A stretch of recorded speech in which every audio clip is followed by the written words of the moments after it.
नमस्कार, सत श्री अकाल, आदाब, हेलो, हाय, केम छो, क्या हालचाल गाइस, कैसे हो आप सभी लोग। मेरा नाम है शुभ गुप्ता और आप देख रहे हो इंजीनियर अड्डा। गाइस यहाँ पर मैं आप सभी लोगों से बात करने वाला हूँ आज ब्रेक इवन एनालिसिस के बारे में। ब्रेक इवन एनालिसिस क्या होती है, इसको कैसे समझते हैं हम, आज मैं इसके बारे में बात करूंगा और एक एक चीज आप लोगों को बताऊंगा। देखो, break even analysis industrial engineering का एक बहुत ही अच्छा सा पॉइंट है जिसके बारे में हम बात करते हैं। हम लोगों को सिर्फ एक ही चीज समझनी है जिसको हम लोग कहते हैं हमारा बिजनेस, राइट। जब भी कभी मैं किसी भी बिजनेस के बारे में बात करूंगा, या तो आप लोगों को लॉस होगा या फिर आप लोगों को प्रॉफिट होगा। अगर आप लोगों को लॉस हो रहा है तो आप वो बिजनेस को बंद कर दोगे, अगर आपको प्रॉफिट हो रहा है तो आप सोचोगे कि मैं इस प्रॉफिट को और किस तरीके से बढ़ा सकता हूं, राइट।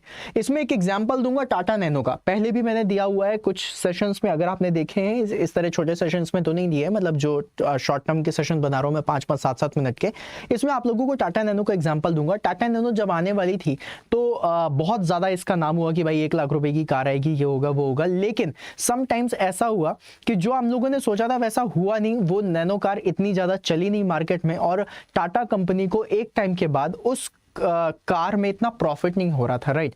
तो एक पॉइंट ऐसा आया जहां पर टाटा ने सोचा कि यार क्यों ना इस कार को थोड़ा सा टाइम दिया जाए, मार्केट में लोगों को अडॉप्ट करने में टाइम लगता है, वो अडॉप्ट करेंगे और जब अडॉप्ट कर लेंगे उसके बाद हम चीजों को देखेंगे आगे कि भाई हमें प्रॉफिट हो रहा है कि नहीं हो रहा है, राइट। तो बहुत ज्यादा टाइम देने की कोशिश करी उन्होंने। टाइम देने के लिए एक पॉइंट सोचा कि अगर मुझे इस कार में अगर कहीं पर लॉस नहीं हो, मतलब प्रॉफिट नहीं हो रहा तो लॉस भी ना हो, राइट भाई। ऐसी वाली बात करते हैं ना, आप लोगों ने सुना होगा कि मैं सर जी नो प्रॉफिट नो लॉस पे काम कर रहा हूं इस समय, कि भाई मुझे कोई प्रॉफिट नहीं हो रहा, कोई लॉस नहीं हो रहा। लेकिन ऐसा हम कब करते हैं, जब हम समझते हैं कि हमारा फ्यूचर में हमें प्रॉफिट होगा।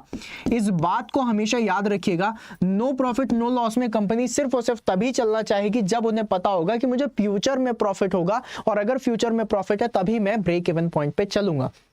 ये जो नो प्रॉफिट नो लॉस वाला पॉइंट होता है, इसको हम लोग कहते हैं ब्रेक इवन पॉइंट, और इसी के एनालिसिस की जाती है। ब्रेक इवन पॉइंट जो आप लोगों ने देखा, ये एक ऐसा पॉइंट है जहां पर ना ही आपको लॉस होगा ना ही आपको फायदा होगा। आप लोगों को यहां पर क्या मिलेगा, आप लोगों को यहां पर सिर्फ और सिर्फ जितना आपने लागत लगाई है, जितना आपने प्रिंसिपल अमाउंट लगाया हुआ है, उतना ही आपको वापस मिल रहा होगा। मतलब आप कहेंगे कि भाई आगे जाके फ्यूचर में फायदा हो सकता है, कम से कम लॉस तो नहीं है, इससे चल रही है चीजें, हो सकता है एडवर्टीजमेंट होगा, चीजें आगे बढ़ेंगी और हमें फायदा हो जाए, लेकिन अभी लॉस नहीं है। और लॉस में नहीं होता तो कंपनी इसमें कोशिश करती है, और टाटा नैनो भी कई महीनों तक no profit no loss break even पे चलती रही। लेकिन जब उन्हें दिखाई दिया कि हमारा जो कर्व है वो नीचे की तरफ आ रहा है, तो यहां पर आप लोगों ने ये चीज देखी कि भाई लॉस हो रहा है, तो उसको हटा दिया गया। तो ब्रेक इवन एनालिसिस में जो सबसे इंपॉर्टेंट पॉइंट है ब्रेक इवन पॉइंट, इसका कहने का मतलब ही होता है नो प्रॉफिट नो लॉस। पहली चीज हम लोगों ने सीखी।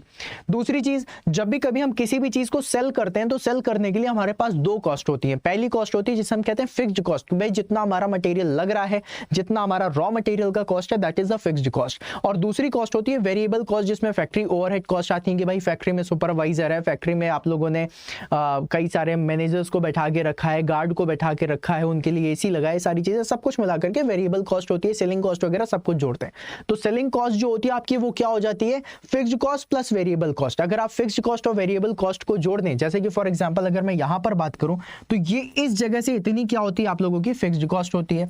और फिक्स्ड कॉस्ट के बाद ये जो आप लोगों को येलो कलर की लाइन दिख रही है, this is known as what, this is known as your variable cost, right. अब ये जो फिक्स्ड कॉस्ट और वेरिएबल कॉस्ट को आप लोग देख रहे हो, इस कॉस्ट को कट करने के लिए हम लोग क्या करते हैं गाइस, इस कॉस्ट को कट करने के लिए हम लोग एक लाइन खींचते हैं जो 0 से स्टार्ट होती है, क्योंकि रेवेन्यू आपका 0 से स्टार्ट होगा, राइट। इसी 0 से स्टार्ट होने वाली जो लाइन है, जिस जगह पर ये कट करती हुई आगे जाती है, इस पॉइंट को हम लोग क्या बोलते हैं, ब्रेक इवन पॉइंट बोलते हैं। अब इसी ब्रेक इवन पॉइंट से आगे का जो एंगल दिख रहा है, इस एंगल को, इन 2 लाइनों को देखिए, वेरिएबल कॉस्ट लाइन जो फिक्स्ड से स्टार्ट हो रही है और रेवेन्यू लाइन जो आपकी 0 से स्टार्ट हो रही है, ये एंगल थीटा कहलाता है, एंगल ऑफ इंक्लिनेशन तुम इसे बोलते हो। अब ये जो एंगल है, ये जितना ज्यादा बड़ा होता जाएगा प्रॉफिट आपको उतना ज्यादा होगा, और ये एंगल जितना ज्यादा छोटा होता जाएगा वो उतना ज्यादा आपको प्रॉफिट कम होता जाएगा, राइट। नेगेटिव प्रॉफिट लॉस पे नहीं जाते हम कभी भी इस एंगल से। ये एंगल जीरो हो जाएगा, तो जीरो होगा नहीं क्योंकि यहां पर आपको ब्रेक इवन पॉइंट दिखेगा। ये जितना ज्यादा आपको बढ़ेगा उतना ज्यादा आपको प्रॉफिट होता है, और यहां पर ये होता है आपका ब्रेक इवन पॉइंट, राइट। अब गाइस ब्रेक इवन पॉइंट में एक पॉइंट और बता देता हूं। ब्रेक इवन पॉइंट जो हम निकालते हैं वो दो तरीके से निकालते हैं। ये जो ग्राफ बना है ये भी दो पॉइंट से बना है। एक बना है रेवेन्यू, इस साइड में हम क्या देखते हैं, रेवेन्यू देखते हैं, और इस साइड में हम कितना देखते हैं कि number of unit sold, right. Number of unit sold का भी एक ब्रेक इवन पॉइंट होता है कि जैसे कि आप लोगों ने बोल दिया कि अगर मेरे 100 पीसेस बिक जाएंगे तो मुझे ना प्रॉफिट होगा ना लॉस होगा, राइट। और अगर आप लोग बोलते हो कि भाई मेरा 10 लाख रुपए का अगर बिजनेस हो जाता है तो ना मुझे नो प्रॉफिट होगा ना लॉस होगा, राइट। तो मतलब आप रेवेन्यू के पॉइंट में भी देख सकते हो कि ये वाला पॉइंट, यहां से ये जो लाइन जा रही है दिस इज योर रेवेन्यू वाला लाइन, और दिस इज योर यूनिट वाला लाइन, कि अगर इतनी यूनिट बिक जाती हैं तो मुझे नो प्रॉफिट नो लॉस, इसके ऊपर जितना भी बिकता हुआ जाएगा वो मेरा प्रॉफिट है। और अगर इतना रेवेन्यू मुझे आ जाता है तो नो प्रॉफिट नो लॉस, इसके ऊपर अगर कितना कुछ भी रेवेन्यू आएगा that is your profit, right. और इसी नो प्रॉफिट नो लॉस के नीचे आपको लॉस होता है, यहां पे भी आपको लॉस होता है, क्योंकि जितना भी कर्व है आपका इसी से ही मिल करके बना हुआ है, राइट। तो ब्रेक इवन एनालिसिस के लिए अगर आप देखते हैं तो ब्रेक इवन एनालिसिस बड़ी बड़ी कंपनी सिर्फ इसीलिए करती हैं कि मुझे कितना प्रॉफिट हो रहा है, कितने रेवेन्यू पे प्रॉफिट हो रहा है, कितना यूनिट पे प्रॉफिट हो रहा है, राइट। अब गाइस ये जो ब्रेक इवन एनालिसिस है इसकी जो डेफिनेशन वगैरह है वो भी मैंने सब कुछ आप लोगों को दी हुई है, आप लोग इसको देख सकते हैं, right. This is the definition, okay. जो मैंने आप लोगों को डेफिनेशन बताया ब्रेक इवन पॉइंट की, यहां पर जो आप देख रहे हो, यहां पर गाइस दो चीजें हैं जिसको आप लोगों को समझना है। ब्रेक इवन पॉइंट पे या फिर ब्रेक इवन एनालिसिस कभी भी टाइम पे डिपेंड नहीं करेगी, वो सिर्फ और सिर्फ दो चीजों पर डिपेंड करती है, नंबर ऑफ यूनिट्स और number of amount of revenue, right. अब आप जो टाइम के बारे में बात कर देंगे, बहुत सारे लोग हैं जो टाइम के रिस्पेक्ट में देखते हैं, वो देखना जरूरी भी होता है, कई बार आप इसको देखते हो, लेकिन हमारे ब्रेक इवन एनालिसिस में रेवेन्यू और यूनिट का ही सिर्फ फंडा है, राइट। अब आप ये यूनिट जो देख रहे हो, इस यूनिट को आप लोग कई बार टाइम के रिस्पेक्ट में ऐसे बोल देते हो कि एक महीने में इतने यूनिट बिक जाए या एक महीने में इतना रेवेन्यू आ जाए तो मैं ब्रेक इवन पर हूं, राइट। तो इस तरीके से भी हम लोग कई बार बात करते हैं। तो ब्रेक इवन का मतलब क्या हो जाता है, नो प्रॉफिट नो लॉस, इसको आपको समझना है, ठीक है। तो इंडस्ट्रियल इंजीनियरिंग का बहुत ही अच्छा सा टॉपिक हम लोगों ने आज डिस्कस करा है। यहाँ पर आप लोगों की यूनिट्स डेफिनेशंस वगैरह भी मैंने दे दी हैं। अलॉन्ग विद दैट गाइज आज आप लोगों को एक चीज़ और भी बता दूं कि गाइज अगर आप लोग मेरे साथ रह करके मैकेनिकल इंजीनियरिंग की बहुत सारी चीज़ें सीखना चाहते हो, thermodynamics, RAC, IC engine, production engineering, industrial engineering, material science, each and everything, जिससे आप लोग अपने सिलेक्शन को और भी पक्का कर सकते हो, तो गाइज उसके लिए आप लोग मेरे साथ जुड़ सकते हो महापैक में। महापैक के लिए मैं क्यों बताता हूँ, एसएससी जेई का फाउंडेशन बैच भी है, जेकेएसएसबी भी है, सारी चीज़ें हैं। एयरपोर्ट अथॉरिटी ऑफ इंडिया का भी बैच है जिसमें मैं इंजीनियरिंग मैकेनिक्स पढ़ाने वाला हूँ।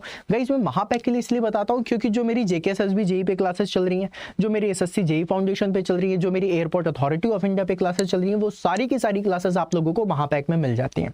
वो सारी की सारी क्लासेस मिलेंगी। Along with that video sessions भी मिल जाते हैं, टेस्ट सीरीज भी मिल जाती हैं, ई बुक्स भी मिल जाती हैं, जो आप लोगों के लिए बहुत ही फायदेमंद है।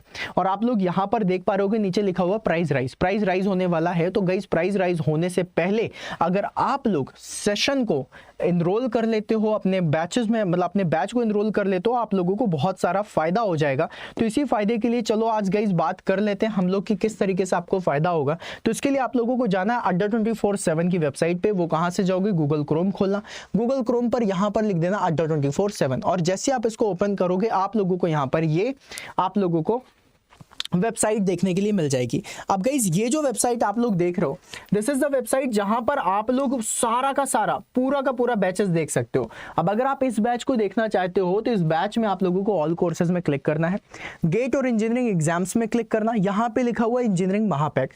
इंजीनियरिंग महापैक में सिविल, मैकेनिकल और इलेक्ट्रिकल ये तीनों बैचेस हैं, जिसमें से आप इसमें क्लिक करना। जैसे ही आप इसमें क्लिक करोगे आप लोगों को यहाँ पर पूरा का पूरा बैच दिख जाएगा।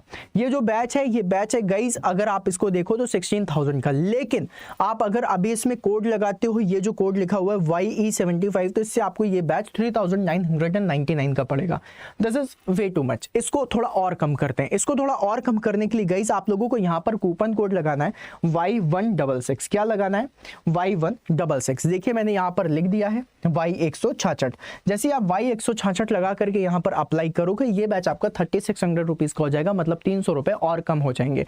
तो गाइस आप लोगों ने ये वाली चीज सीखी देखिए कि आप लोगों को कौन से बैच में जाना है, ये भी मैंने बता दिया। आप लोगों को कूपन कोड कौन सा लगाना है, Y166 लगाना है। इससे आप लोगों को क्या मिल जाएगा, महापैक, और इसकी वैलिडिटी 2 साल की है। मतलब अगर आप आज इनरोल करते हो तो अगले 2 सालों तक के लिए जितने भी नए बैचेज आने वाले हैं वो सारे भी आपको मिलेंगे। जितने पुराने बैचेज आ चुके हैं उनके रिकॉर्डेड सेशंस भी मिलेंगे, और जो लाइव ऑनगोइंग जितने भी बैचेज हैं आप सारे के सारे बैचेज एक्सेस कर सकते हो। तो यार ये विन विन सिचुएशन होती है आप सभी लोगों के लिए। और जब सिलेक्शन लेने के लिए आप लोगों ने सोच लिया, जब मेहनत कर ही रहे हो, तो फिर मेहनत करने के लिए आप लोगों के पास हथियार भी होने चाहिए। जब हम लोग जंग में जाते हैं तो जंग में जाने के लिए सिर्फ यही नहीं कि हमारी भुजाओं में ताकत है, आओ लड़ जाएं, राइट। आपके पास प्रॉपर हथियार होने चाहिए जिससे आप अपनी तैयारी, अपनी जंग को और जबरदस्त तरीके से कर सको। और जितनी बढ़िया हथियार आपके पास होंगे उतनी बढ़िया आप जंग लड़ सकते हो, राइट। तो दिमाग का पूरा यूज करना है, साथ में अपने हथियारों को साथ में रखना है। That is your study notes, your live classes, your study material, your hard work, everything. उसके साथ मेहनत करो और देखना आपको सिलेक्शन जरूर मिलेगा। तो इसी तरीके से हम लोग मिलते रहेंगे। मैं आप लोगों के लिए डेली टॉपिक्स लेकर के आता रहूंगा। अगर ये सेशन अच्छा लगा हो तो इसको लाइक कर देना। और गाइज एक चीज और, आपको कोई भी ऐसा टॉपिक हो जो समझ में ना आ रहा हो, प्लीज कमेंट बॉक्स में मुझे लिख करके बोल देना कि सर जी आप इस टॉपिक पे वीडियो बना दीजिए, मैं उस पर बना दूंगा वीडियो। आप उसको देख लेना, समझ लेना, और बाकी सारी चीजें तो ऐसी ही है, तो ऐसा कर लेते हैं, ठीक है। तो चलो गाइज मिलते हैं मेरे पास नेक्स्ट सेशन में, तब तक के लिए बाय बाय।